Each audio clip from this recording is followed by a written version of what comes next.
Some of the activities we do are very much based around my life and how I do things, but we have a number of activities such as disability debates and various role play activities that allow them to really try and inhabit those with a variety of different disabilities, not just obvious physical ones, but hidden disabilities too.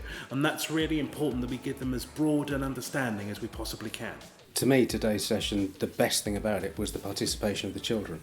The questions were relevant to them, they understood, Chris explained it really well, and they all participated with a great deal of enthusiasm. And we spoke about it after the session, and they were all really happy to have done it, and they were all talking about the subjects that were brought up without my prompting. I think humour is important to add, because it shows a bright side to the point, because some people might think it's quite scary for younger children. I always knew that disabled people weren't different to anyone else. It sort of helped understand it a bit more, and I think that's important. Some of the children were looking at disability or different ability as something to hold people back, and I think they're realising that you don't need to be held back. Things like disability sport particularly being really high on the agenda at the moment.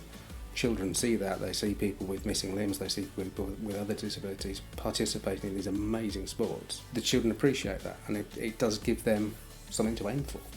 But it's certainly the children's awareness, and to get them talking and to get them thinking is the most important thing about today to me. Practical knowledge, understanding, empathy, and realising that people with disabilities are normal people. At the end of the day, they have their own wishes, their own things they want to achieve in life, and they're exactly the same as the children here in what they want out of life. There isn't really opportunity for children to have these sessions on disability, and obviously Basque will coming in provide us with that information, which is fantastic, but actually more importantly from the practical perspective, the children can ask the questions which they don't have the opportunity to ask, which gives them a real understanding about disability and a broad knowledge about it. I do hear an awful lot from schools about how the curriculum is compressed and how they feel they don't have time for these really important activities.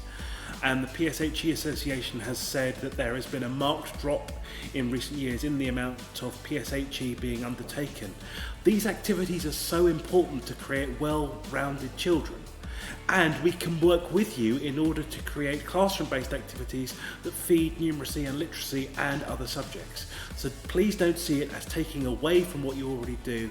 We can help you enrich it and create new and interesting content. Children ask questions that adults won't, and that's really important. And they are the next generation. If we are to fix some of the problems that society has, children are the ones that can do it because they are the next generation.